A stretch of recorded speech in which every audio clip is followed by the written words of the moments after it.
네, 12장에 들어와서 이제 계속해서 안식일에 대해서 쭉 말씀을 하고 있는 내용인데, 오늘도 21절까지 또 안식일에 대해서 이야기를 하고 있어요.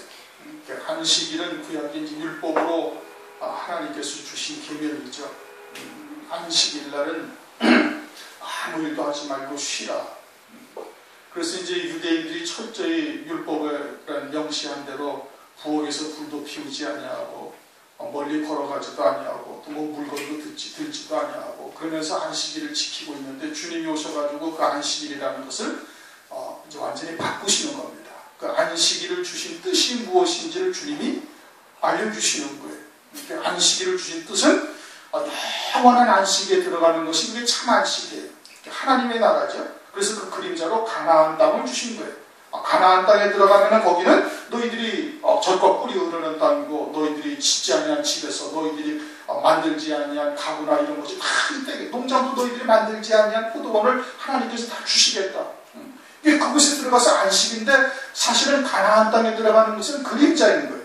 실상은 어디에? 하나님 나라에 들어가는 게 안식이에요. 영원한 하나님 나라에 들어가는 게 안식이다. 그런데 이 땅에서도 안식을 하는 자가 있다 이겁니다. 히브리서 4장이 그 뜻이에요. 이 땅에서도 그런데 벌써 안식을 하는 자가 있다. 안식을 하는 자는 어떠한 거냐? 그것은 하나님이 쉬신 것 같이 저희도 다 쉰다 이거예요. 그런 거가 쉰다는 게 뭐냐? 이제 그것을 그림자로 구약을 통해서 알려준 거예요. 그렇게 구약을 통해서 알려준 그 쉰다라는, 안식한다는 의미가 뭐예요? 이 땅에서 나는 예수 안에서 죽은 자가 되는 거예요. 아무것도 하지 아니하는 것이고, 하나님의 말씀이 나를 결박하여 이끌어 가시는 삶이 되는 게, 이게 이 땅에서 안식하는 것이고, 그러한 안식을 누리는 자는 영원한 하나님의 나라에 참된 안식이 확정이 되는 거예요. 믿음으로 이미 얻은 것과 다른 바가 하나도 없는 거예요. 그와 같은 안식이 참 안식이다. 안식이 무엇인지를 알려주시는데, 유대인들은 그냥 안식일이 중요한 거예요. 안식하는 날이 이게 복되는 날이다. 창세기 2장 3절을 보면 하나님이 이 날을 복주사 거룩하게 하시고, 어떤 날을? 일곱째 날을. 그러니까 오늘날도 바리새적인 신앙은, 이제 옛날에 유대인들은 그림자고, 이제 오늘날도 그와 같은 신앙이 있는 거예요. 그리고 오늘날도 그와 같은 신앙은 뭐예요? 주일날 나와서 예배드리면 이게 복이다 이겁니다. 이 날이 복된 날이고, 이 날 나와서 예배를 드리면 그것이 복된 날이라고 생각을 하는 거예요. 그것이 안식이라고 생각을 하는 거예요. 그러나 주님은 그런 뜻으로 말씀한 것이 아니거든요. 그럼 이제 구약에 있던 유대인들과 다를 바가 하나도 없는 겁니다. 예수님 당시의 유대인들이 그렇게 생각했던 거거든요. 그냥 문자적 의미의 안식을 지키는 것이, 이것이 복이라고 생각한 것이고, 그것이 거룩하게 되는 것이라고 여겼던 거예요. 그리고 오늘날도 예수 안에서 이 영적인 의미의 참된 안식이 무엇인지를 알지 못하고 그저 교회 와서 예배드리면 이것이 복이다라고 생각을 하는 거예요. 예배의 행위가 복된 것이 아니다 이겁니다. 주님의 말씀은 그런 것이죠. 예배의 행위가 복된 것이 아니라, 이 주일날 와서 예배드렸다고 그것이 복이 되고 거룩한 것이 아니라, 하나님의 말씀을 통해서 주님 안에서 안식하는 자가 되어야 되는 거예요. 믿음으로 하나가 되어지고, 하나님의 말씀에 결박되어지고, 성령의 인도하심을 쫓아 나는 그리스도 안에서 쉬고, 이제는 내 안에 살아계신 하나님의 역사를 통해서, 나를 통해서 하나님의 뜻을 이루어가는 것이, 열매 맺는 삶이, 이것이 참된 안식인 것이고, 그것이 복이고, 그게 거룩하게 되어지는 거예요. 그런데 오늘날도 예수님 당시의 유대인들처럼 그냥 주일을 지키면 그것이 복이라고 생각을 하는 잘못된 신앙을 가진 사람들이 또 있는 거예요. 예수님 당시의 유대인들과 똑같은 신앙을 가진 자들이 오늘날도 있는 거예요. 그래서 지금 그와 같은 안식일에 대해서 거듭해서 지금 말씀하고 있는 겁니다. 그러면서 8절에 뭐라고 그랬어요? 인자는 안식일의 주일이다. 참 안식은 어디라고요? 하나님 나라예요. 그럼 이제 더 이상의 여지가 없는 아주 정확한 말씀인 겁니다. 참된 안식은 어디라고요? 하나님 나라. 하나님 나라의 주가 누구예요? 하나님이셔요. 하나님께서 내 좌편이나 내 우편에 누구를 앉게 하시는지, 그건 주권이 누구에게 있어요? 하나님께 있어요. 우리가 노력해서 할 수 있는 것이 아니란 말이에요. 그 주권은 하나님께 있어요. 그래서 세베대의 두 아들이, 야고보와 요한의 어머니가 주님께 이제 말씀하죠. 21장. 주님의 나라에 이르거든 우리 아들을 하나는 주의 우편에, 하나는 주의 좌편에 앉게 하소서. 그것은 아버지의 소원이다. 아버지께서 누구를 예정하셨든지 그가 그의 오른편, 그의 우편, 좌편에 그게 앉게 될 것이다 이겁니다. 그러니 주권이 누구에게 있어요? 하나님께 있어요. 그러니까 안식일의 주인이 누구다? 안식일의 주인이 하나님이신 거예요. 지금 8절 말씀이 그것을 말하고 있는 거예요. 그럼 하나님께서 안식일의 주인이 되셔가지고 우리들에게 어떻게 하시요? 성령으로 깨닫게 하시는 거예요. 말씀을 깨닫게 하시고 믿음으로 받게 하시는 거예요. 아, 이 말씀이 내게 향하신 하나님의 말씀이로구나 라고 깨닫고 믿음으로 받게 하셔가지고 그 믿음으로 승리해 나가게 하는 거예요. 연단도 하시고 하나님께서 이제 광야교회 같이 광야길을 걷기도 하시면서 물도 없는 곳에 또는 험악한 길에 또는 막 그냥 허기진배를 줄이고 갈 수밖에 없는 그와 같은 길들을 걸어가게 하시면서 그 가나안 땅을 소망하게 하시는 거예요. 그러니까 주권이 누구에게 있어요? 하나님께 있다. 안식일의 주인이 하나님이시다. 내 인자가 안식일의 주인이다. 그것을 말씀하고 있는 거예요. 그러면서 이제 9절에 거기를 떠나 회당에 들어가시니 누가 들어가셨어요? 주님이 들어가신 거예요. 지금 오라고 초청한 것도 아니고 주님이 다시 들어가신 거예요. 다시 들어가셔서 또다시 깨닫게 하시는 거예요. 안식일이 무엇인지를 유대인들에게 알려주시는 겁니다. 이게 오늘날 우리들에게 무엇을 말씀하시는가? 오늘날은 성령으로 우리에게 임하고 계세요. 주님이 심령 성전이죠. 회당은 어디를 말하는 거예요? 오늘날 예배당이요. 오늘날 우리의 심령이 회당과 마찬가지인 거예요. 거기에 누가 오시는 거예요? 주님이 오시는 거예요. 어떻게? 성령으로 오시는 거예요. 그래가지고 뭘 깨닫게 하신? 아버지의 뜻이 무엇인지를 알려주시는 겁니다. 아버지의 뜻이 무엇인지를 알려주시면은 그러면은 우리 안에 있는 자아는 그런 하나님의 말씀 성령께서 깨닫게 하시는 것을 그대로 믿음으로 받으면 되는데 그것이 이 지금 바리새인들과 주님과의 관계를 9절부터 21절까지 말씀을 하시는데 뭐예요? 이게 지금 갈등을 지금 느끼는 거예요. 누가? 우리의 자아가. 바리새인들이 그러니까 바리새인들이 알고 있던 율법적인 것과 그동안 장로의 유전과 역사적인 그런 관습과 습관과 이런 것에 젖어서 살아왔던 그러한 신앙생활과 주님이 오셔가지고 가르쳐 주시는 것하고는 전혀 다른 겁니다. 지금 성령으로 우리에게 오늘날도 오셔서 하나님의 뜻이 무엇인지를 알려주셔요. 물론 이제 예수 그리스도를 믿는 자들에게 성령이 임하시는 성령께서는 그리스도인이라는 것이 무엇인지를 어렴풋하게 우리에게 깨닫게 하십니다. 무엇인지는 정확하게 몰라요. 그러나 하나님의 자녀들이요 예수 그리스도를 믿는 그리스도인들은 어떻게 살아야 할 것이고 무엇을 소망하며 살아야 할 것인지는 흐릿하게 그림자와 같은 형상으로 우리에게 다 알려주십니다. 누구나 다 똑같아요. 다 알려주셔요.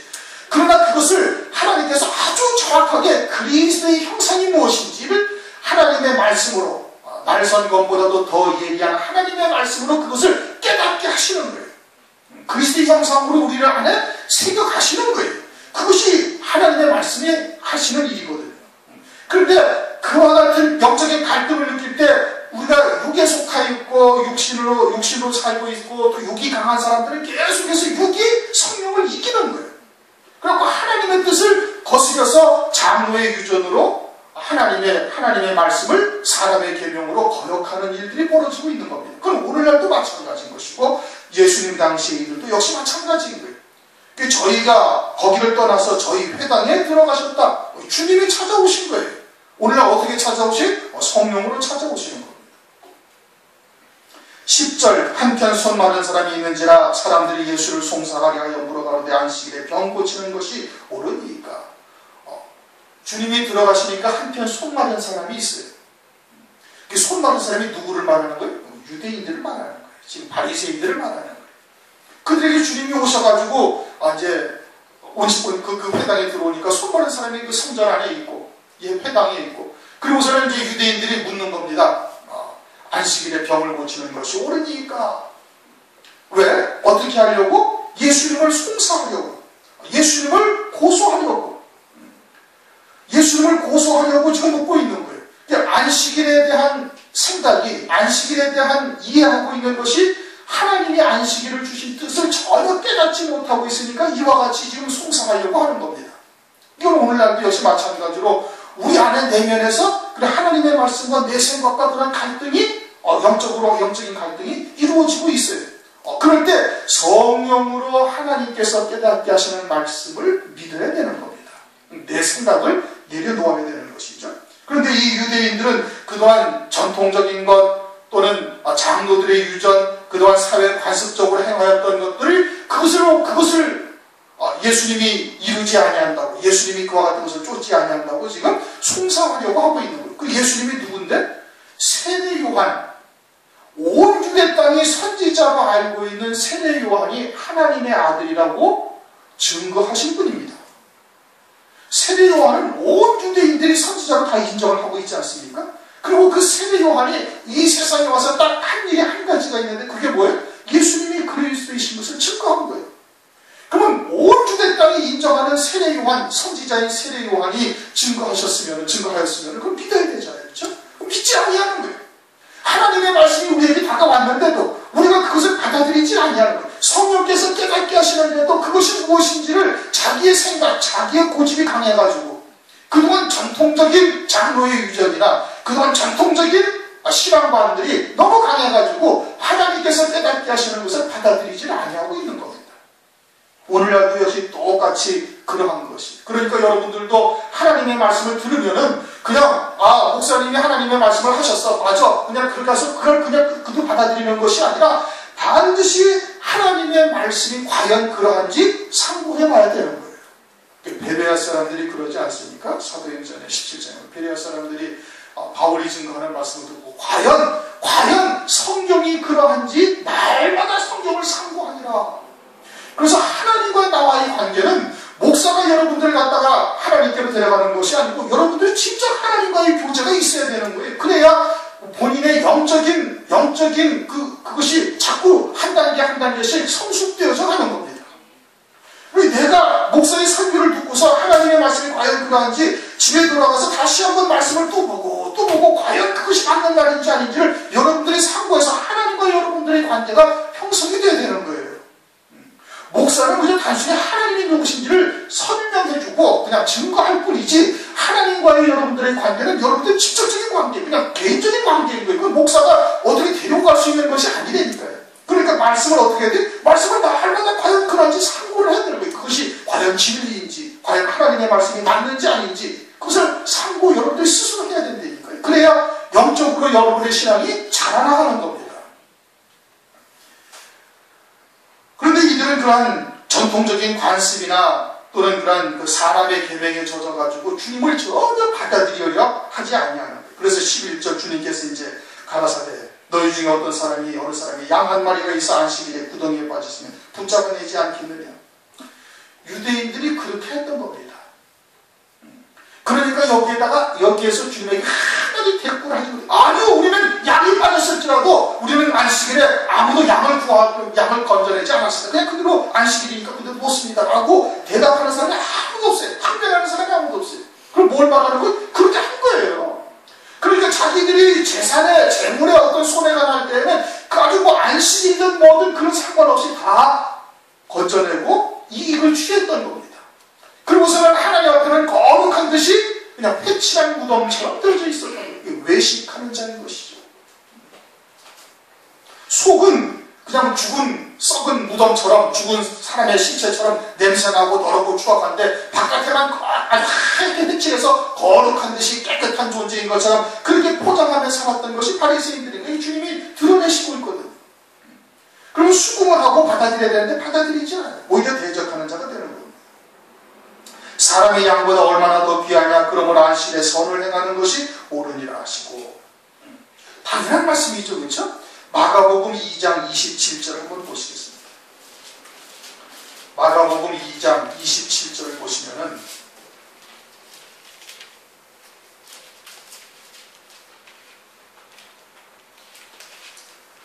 마가복음 2장 27절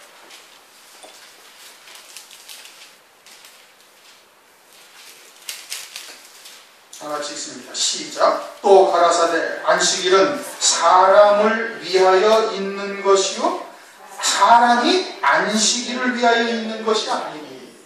안식일이 왜 하나님께서 왜 명하신 거예요? 그 사람들을 위해서, 하나님의 백성들을 위해서 안식일이 있는 것이지 안식일을 안식일을 지키기 위해서 사람들이 존재하는 것이 아니에요.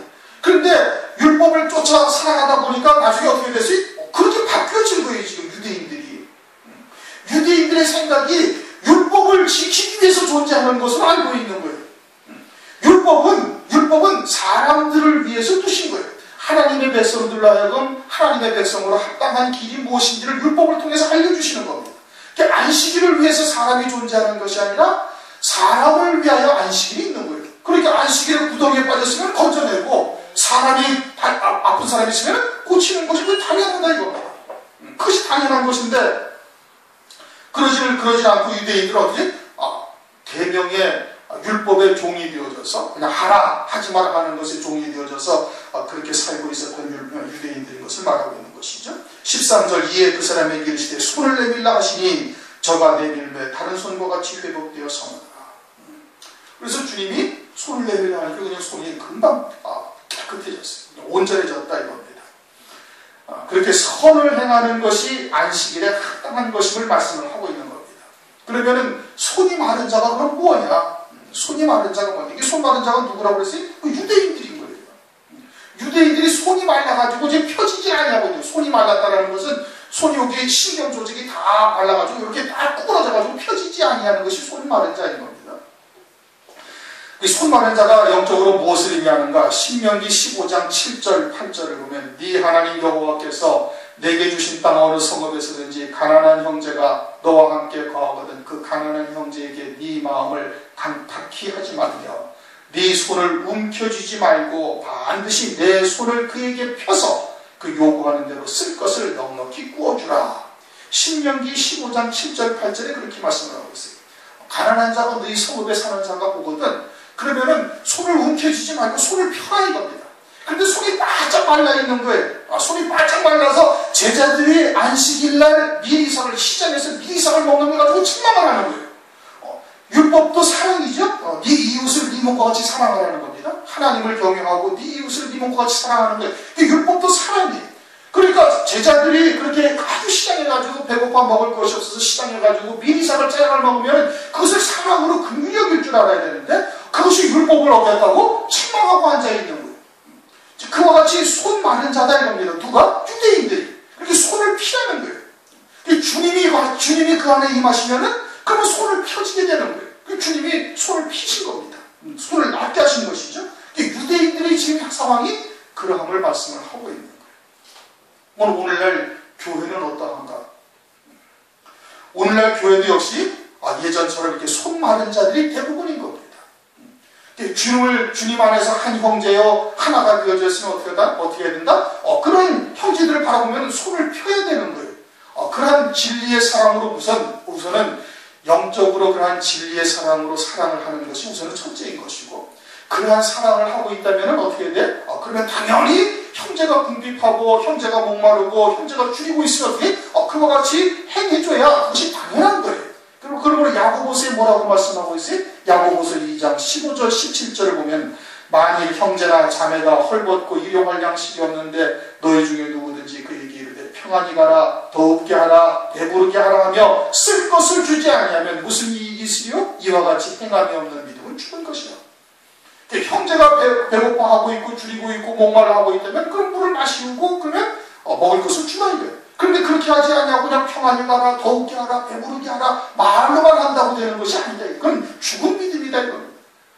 진리의 사랑으로 사랑을 하고 있다면 마땅히 돌보아줘야 하는 것이 당연한 것이다 이게. 그게 손을 펴는 것이. 그런데 오늘날 교회들도 외식하는 교회들이 대부분이다 이게. 신앙을 가진 자들이 대부분 그런 것이.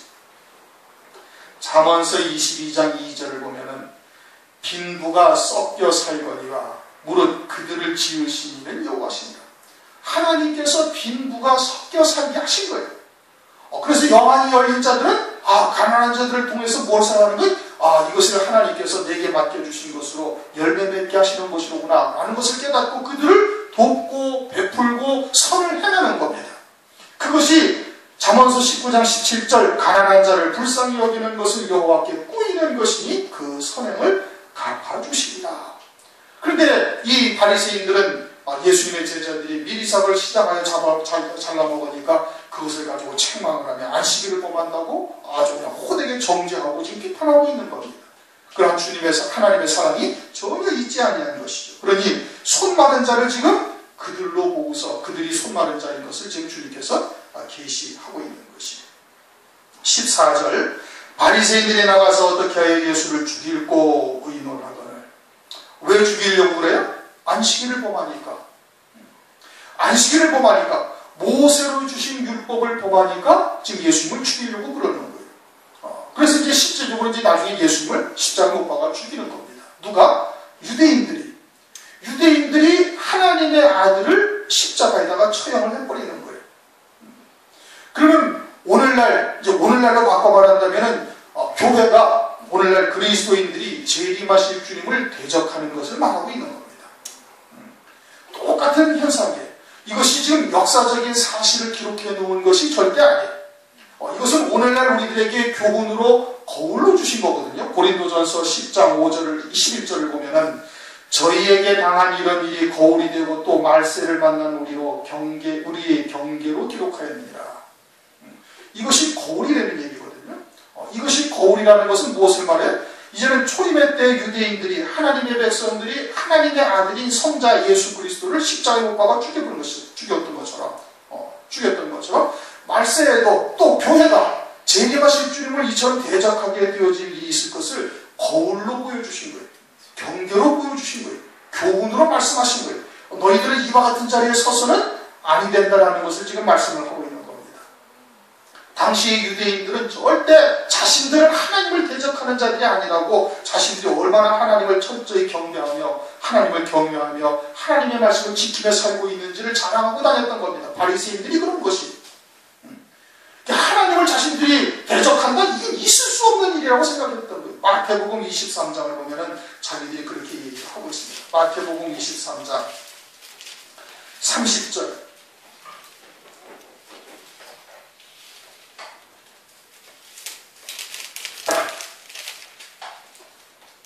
마태복음 23장 30절. 만일 우리가 조상 때에 있었다면 우리는 저희가 선지자의 피를 흘리는데 참여하지 아니하였으리라. 유대인들이 예수님 당시의 유대인들이 우리가 이사야의 때나 에레미야의 때나 또는 호세아 선지자나 아모스 때나 우리가 이런 때 있었다면은 우리가 그 선지자들의 말씀을 아주 절대 순종하였으리라 이겁니다. 우리는 우리 조상들처럼 이사야 선지자를 갖다가 돌로 치거나 또는 에레미야 선지자를 갖다가 두들겨 패고 우물구덩이에다 집어 던지고 그의 말을 듣지 아니하고 이러지 아니하시더니 무엇이 참인지를 우리가 안다 이겁니다. 유대인들이 그렇게 말하고 있는 거예요. 그런데 실제 유대인들이 어떻게 했어요? 예수님을 십자가에 못 박아 죽여버리는 거예요. 하나님이 오셨는데 하나님을 받아들이지 않냐고 하나님을 섬긴다 하는 그들이 하나님을 갖다가 십자가에 못 박아 죽이는 일이 벌어진 거예요. 지금 그것을 말하고 있는 14절. 바리새인들이 나가서 어떻게 하여 예수를 죽이고 의논하거든. 그런데 이와 같은 일들이 이사야의 때도 있었던 것이고, 그리고 그 당시 예수님 당시에도 또 있었던 것이고, 그리고 또 오늘날도 또 그렇게 되어질 것을 이들을 통해서 너희들은 경계로 삼고 교훈을 삼고 이와 같이 멸망하는 자들의 자리에 있어서는 아니 된다라는 것을 지금 말씀을 하고 있는 겁니다. 마태복음 24장 9절을 보면 그때의 사람들이 너희를 환난에 넘겨주겠으며 너희를 죽이리니 너희가 내 이름을 인하여 모든 민족에게 미움을 받으리라. 마태복음 24장에 환난이 시작되어지면 사람들이 너희들을 미워하고 죽이는 자리에 내어준다는 거예요. 그럼 그것이 세상 사람들이 예수 믿는 자들을 미워해서 죽이는 자리에 내어주느냐? 그것이 아니거든요. 요한복음 16장 2절 사람들이 너희를 죽여할 뿐 아니라 때가 이르면 물은 너희를 죽이는 자가 생각하기를 이것이 하나님을 섬기는 예라. 하나님의 백성들이 하나님의 이름으로 하나님의 백성들을 죽이는 거예요. 그와 같은 일들이 예수님 당시에 지금 이렇게 벌어진 것이고 이것은 그림자고 이것은 거울이고 교훈이고 마지막 때도 또 이와 같이 되어질 것을 말씀을 하고 있는 겁니다. 그럼 누가 이렇게 해요? 사람의 계명으로 역사와 전통을 자랑하는 장로의 유전을 가지고서 지키고 있는 자들, 하나님의 말씀을 문자적인 의미로만 보고서 그냥 그 안식일에 대해서 그냥 그 문자적인 의미만 가지고 지키고 있는 자들이 하나님의 온전하신 뜻을 증거하는 자들을 또 이와 같이 때리고 핍박하고 또 죽이는 자의 석에 되어질 것을 말씀을 하고 있는 겁니다. 환란이 되어지면은 반드시 이와 같은 일이 다시 번복되어질 것을 말씀을 하고 있는 거예요. 역사적인 사실을 성경에 기록해 놓은 것이 아니라 오늘 우리들에게 하나님께서 우리들에게 영생에 이르는 말씀을 지금 기록해 놓으신 겁니다. 그들 교훈을 삼아서. 그러자 15절 예수께서 하시고 거기를 떠나가시니 사람들이 많이 쫓는지라 예수께서 저희 병을 다 고치시고 자기를 나타내지 말라 경계하셨습니다. 왜 나타내지 말라 경계하셔요? 예수님이 단순히 병 고치시는 분으로 인식을 하기 때문에 그러는 거예요. 그냥 세상에서 복 주고 세상에서 병 고치고 세상에서 잘되게 하시는 분이 아닌데, 만약에 그것이 목적이라면 그냥 마귀는 말씀 한마디로 그냥 지옥으로 딱 보내버리고 모든 악한 귀신들을 다 물리치면 되는 거예요. 그것을 위해서 오셨다면은 그렇게 그냥 말씀 한마디만 돼요. 뭐 굳이 이렇게 그냥 하실 이유가 없어요. 그렇지 않습니까? 예수님이 이 땅에 오셔가지고 하시는 뜻이 무엇이냐? 하시고자 하는 일이 무엇이냐? 그런데 오늘날 대부분 그렇게 말씀을 문자적으로 하는 자들은 예수 믿고 복 받고 예수 믿고 잘되고 예수 믿고 병 낫고 예수 믿고 행복하고 이것으로만 알고 있는 거예요.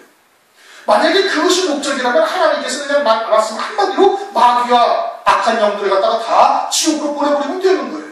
그럼 이 땅이 천지와 만물이 다 파라다이스가 되는 거죠. 에덴 동산과 같이. 그것이 목적이 아니라는 말씀이에요. 그러니까 나타내지 말라. 지금 그렇게 말씀을 하시고 있는 겁니다.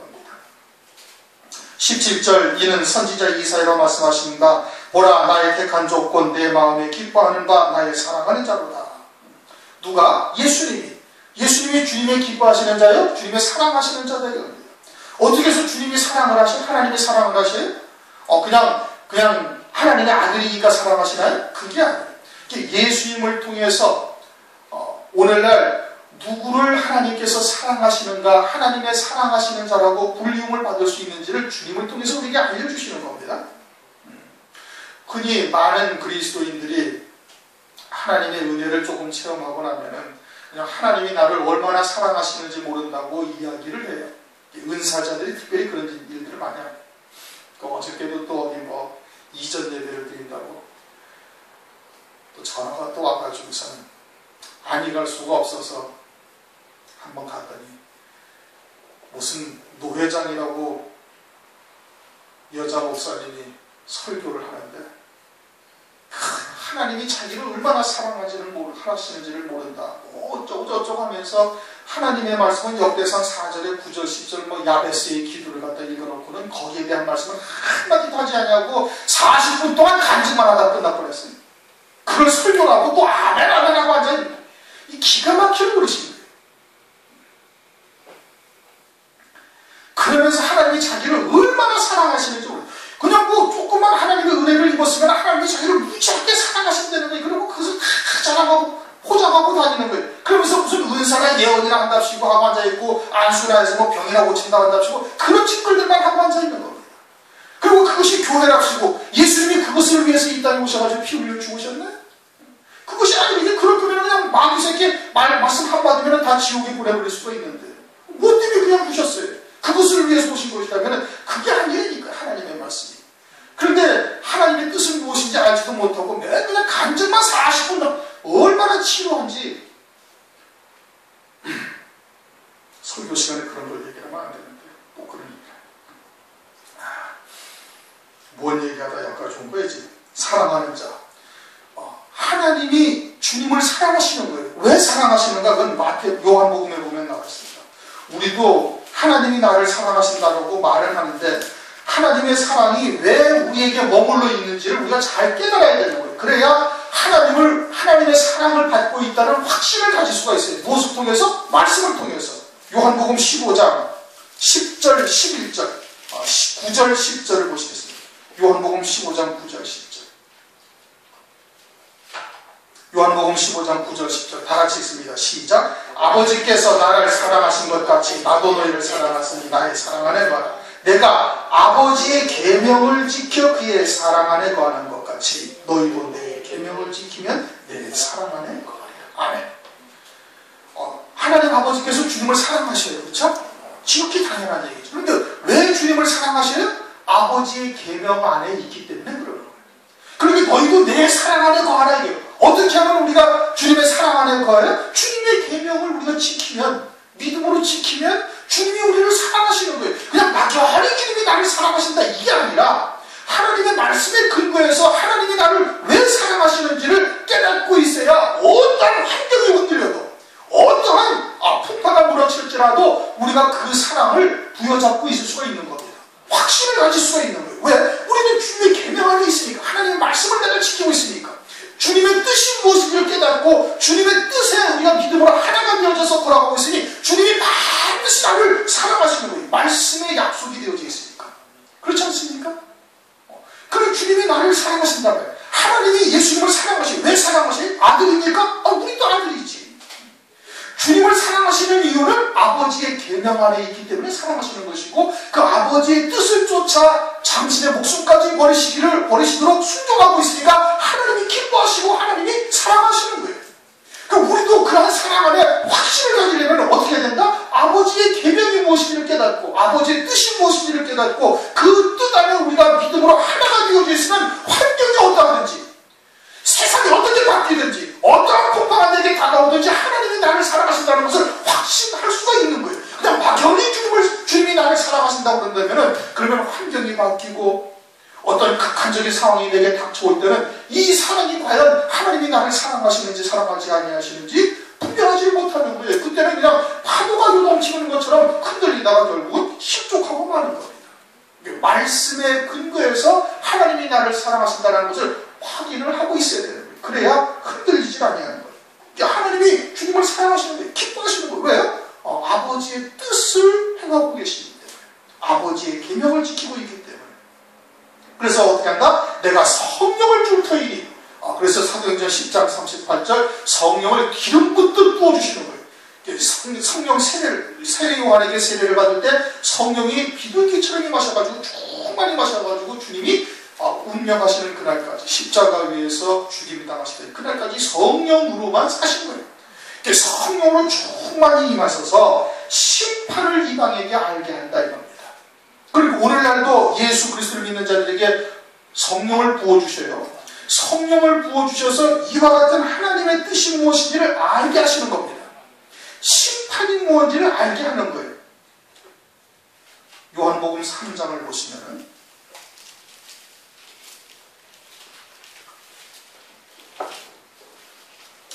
요한복음 3장 18절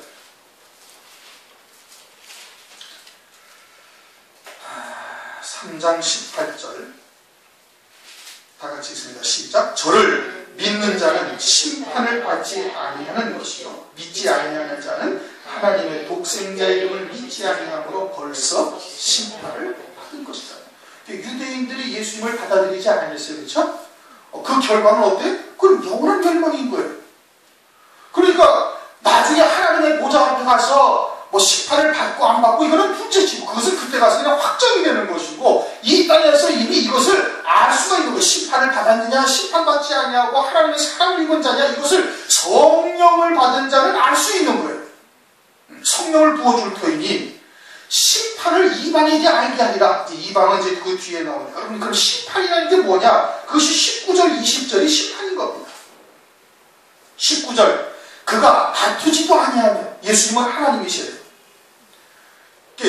12영도 더 되는 하늘의 천사들을 다 끌어다가 천지를 개벽시켜 버릴 수도 있어요. 번개와 천둥을 쳐가지고 당신이 하나님이신 것을 이스라엘 앞에 증거하실 수가 충분히 있어요. 다투지도 아니한다. 내가 그리스도라고 막 외쳐서 그들에게 천지와 만물을 들어서 하나님의 아들이신 것을 증거하지 아니하시는 거예요. 들리지도 아니한다. 큰 소리로 외치도 아니한다. 막 논쟁하냐, 막 따지지도 아니하는 거예요. 그래서 아무도 길에서 그 소리를 듣지 못하리라. 그래가지고 그들이 심판받은 자라는 것을 알게 하신다 이겁니다. 오늘날. 무슨 뜻인지 이해가 되셨어요? 그 다음에는 더 중요한 겁니다. 상한 갈대를 꺾지 아니하며 꺼져가는 심지를 끄지 아니하기를 심판하여 이길 때까지 하십니다. 이 말씀을 오해를 해서 이 말씀 지금 18절, 19절, 20절 말씀이 이 말씀이 이사야서 42장에 있는 말씀입니다. 이건 누구에게 하신 말씀이에요? 유대인들에게 하신 말씀이에요. 그렇죠? 이사야의 때 유대인들에게 하신 말씀을 예수님이 그 말씀을 가지고 와서 지금의 유대인들에게 말씀하고 있는 거예요. 그러면은 이사야의 때 유대인들과 예수님이 예수님 당시의 유대인들이 영적으로 같은 자예요. 악한 자들에게, 악한 영에게, 마귀에게 종이 되어져서 살고 있는 거예요. 그럼 오늘날도 똑같이 역사와 전통을 자랑하며 사람의 계명으로 관습에 젖어서 신앙생활하는 날이 똑같이 일어나다라는 것을 지금 우선 말씀하고 있는 겁니다. 우선 거기에 먼저 말씀이 뭘 말하는지 알아야 돼.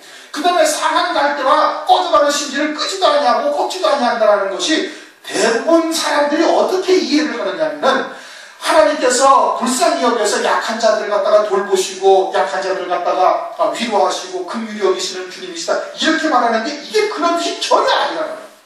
오해를 하고 앉아있는 거예요. 그냥 하나님은 좋으신 하나님이다 맨날 이 얘기만 듣고 앉아있으니까 하나님의 말씀에 참뜻이 무엇인지 좀 모르고 있는 겁니다.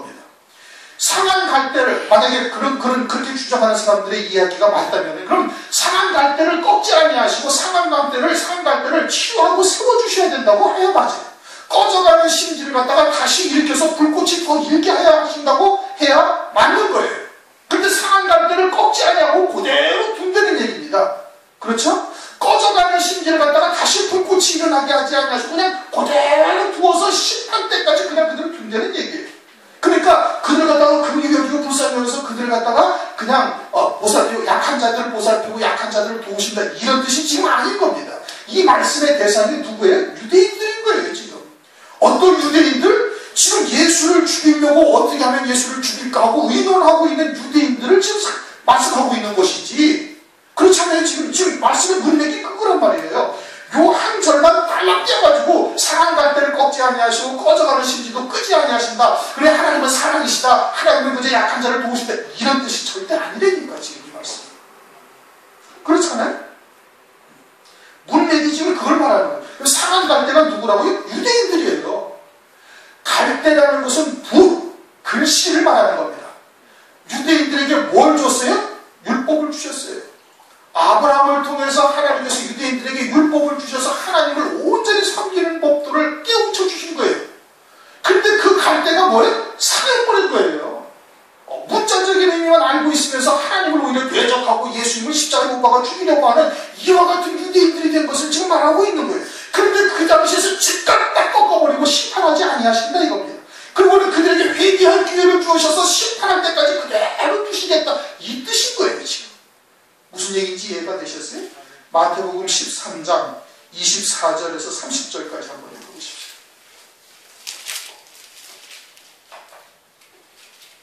마태복음 13장 24절에서 30절까지 예수께서 그들 앞에 또 비유를 베풀어 가라사대 천국은 좋은 씨를 지혜밭에 뿌린 사람과 같으니 사람들이 잘 때 그 원수가 와서 곡식 가운데 가라지를 덧뿌리고 갔더니 싹이 나고 결실할 때 가라지도 보이거늘 집주인이 종들이 와서 말하되 주여 밭에 좋은 씨를 심지 아니하였나이까? 그러면 가라지가 어디서 생겼나이까? 주인이 말하되 원수가 이렇게 하였구나. 종들이 말하되 그러면 우리가 가서 이것을 뽑기를 원하시나이까? 주인이 말하되 가만두어라. 가라지를 뽑다가 곡식까지 뽑을까 염려하노라. 둘 다 추수 때까지 함께 자라게 두어라. 추수 때에 내가 추수꾼들에게 말하기를 가라지는 먼저 거두어 불사르게 단으로 묶고 곡식은 모아 내 곳간에 넣으라 하리라. 아멘. 그것을 지금 말씀하고 있는 거예요.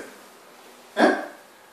그러니까 상한 갈대를 꺾지 아니하신다라는 것은 비록 상하였단 말이에요. 지금 예수님을 대적하고 하나님의 백성 앞에 하나님이 오셨는데 하나님을 대적하고 율법을 어기는 자라고 지금 죽이려고 모험을 하고 있다는 말씀이에요.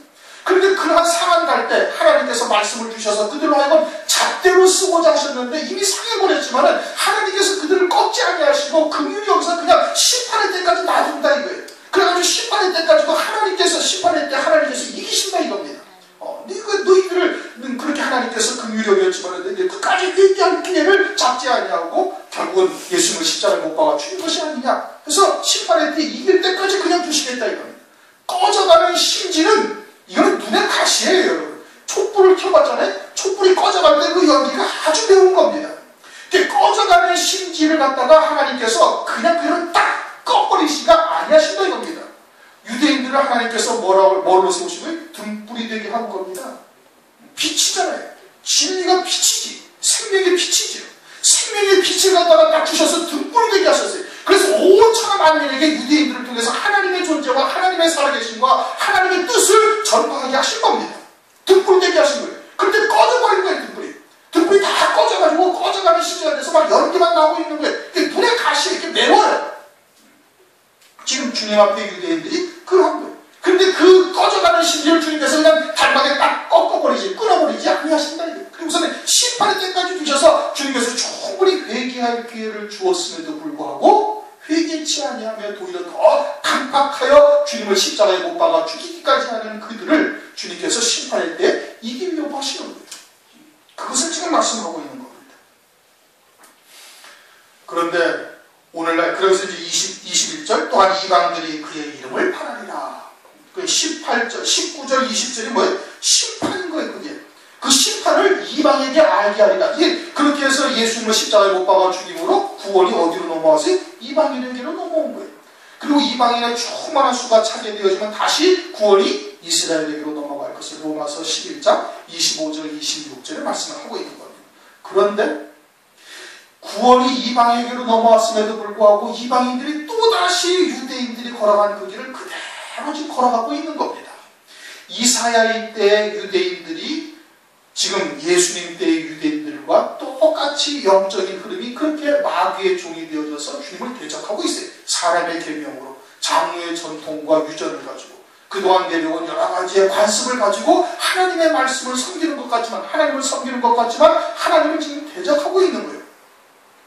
그래가지고 구원이 이방에게로 넘어왔는데 그런데 이방인들이 또다시 유대인들이 걸어갔던 그 길을 그대로 걸어가고 있는 겁니다.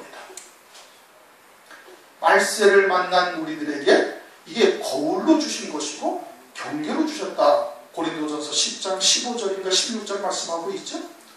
그러니까 오늘날 교회들이 이 한 말씀을 통해서 유대인들이 하나님께서 그렇게 다시 유대인들을 보니까 그들이 또다시 그들의 조상들처럼 조상들이 걸어갔던 멸망의 길을 그들도 걸어가고 있는 것을 보면서 오늘날 우리들도 그와 같은 길에 서지 말아야 할 것을 거울로 주신 거거든요. 그런데 오늘날 역시 또 마찬가지로 그렇게 되어질 것을 마태복음 24장에서 이미 말씀하셨어요. 환난 날에 너희들 갖다가 핍박하고 미워하고 너희들을 죽이는 자리에 그냥 내어준다 이거예요. 그리고서 요한계시록에서 그것을 정확하게 설명을 하고 있는 거예요. 그리고는 오늘날 성령을 우리에게 부어주셔서 누가 그와 같은 자리에 설 것을 이미 알려주고 계시는 겁니다. 이미 바리새인들 유대인들이 그 그림자인 거예요.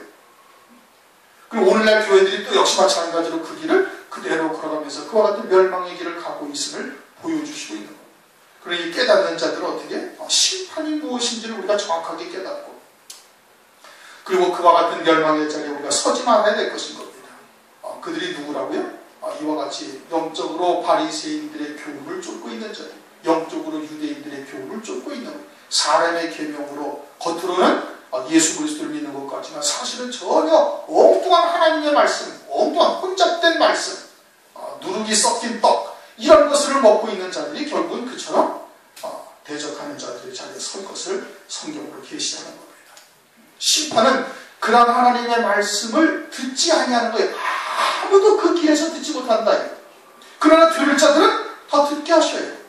예비된 자들은 그런 말씀을 듣고 깨닫고 믿음으로 돌이켜 주님의 길을 쫓게 하시는 겁니다. 그러나 그처럼 사람의 계명으로 살고 있는 자들은 아무도 그 소리를 듣지 못한다 이겁니다. 예수님이 온 유대 땅에 말씀 한마디로 온 천지를 개벽시키고 충분히 하실 수가 있거든요. 그런데 하지 아니하셨어요. 왜요? 이미 화에 빠진 양심이기 때문에 더 이상 돌이킬 수 없는 그와 같은 이제는 돌이키기에도 염증이 났다. 에레미야서에 보면 그렇게 말씀합니다. 유대인들은 그동안 그렇게 많은 선지자들을 보내고 하나님의 말씀을 가지고 그들을 교육시키고 그들을 가르치고 돌이키려고 회개하시려고 온갖 방법을 다 쓰였지만 결국은 하나님께서 이제 포기를 하신 겁니다. 돌이키기에 염증이 났다. 그래가지고 바벨론에다가 포로로 멸망당하게 하고 바벨론에 포로로 잡혀가게 하는 겁니다. 환난 날에 그 바벨론은 작은 바벨론이고 환난 날에는 큰 바벨성이 등장합니다. 음녀교회죠. 화인 맞은 양심이 된 자들 말이고 하나님께서는 그들을 이제 꺼져가는 심지어 상한 갈대로 두셔가지고 그대로 심판의 때까지 그대로 두시는데 듣지 아니하고 들어도 듣지 못하고 보아도 보지 못하는 것은 이미 심판받은 증거다 이겁니다. 영접지 아니한다? 그건 이미 심판받은 증거다. 그 심판을 이방에게 다 알게 하리라. 그것을 지금 말씀하고 있는 겁니다. 우리가 그런 하나님의 말씀을 듣고 있다. 이제 그것으로 되는 것이 아니고 이제 믿음으로 그런 하나님의 말씀과 우리가 더욱더 하나가 되어져서 주님의 사랑을 우리도 또 손마른 자가 되어져서는 절대 안 되는 겁니다. 유대인들이 손마른 자였던 것처럼 오늘날 교회가 또 그와 같이 손마른 자가 되어져서는 아니 되는 것이죠. 그러한 자리에 서서 주의 재림을 그리스도의 신부로 맞이할 수 있기를 주님의 이름으로 축원합니다. 통성으로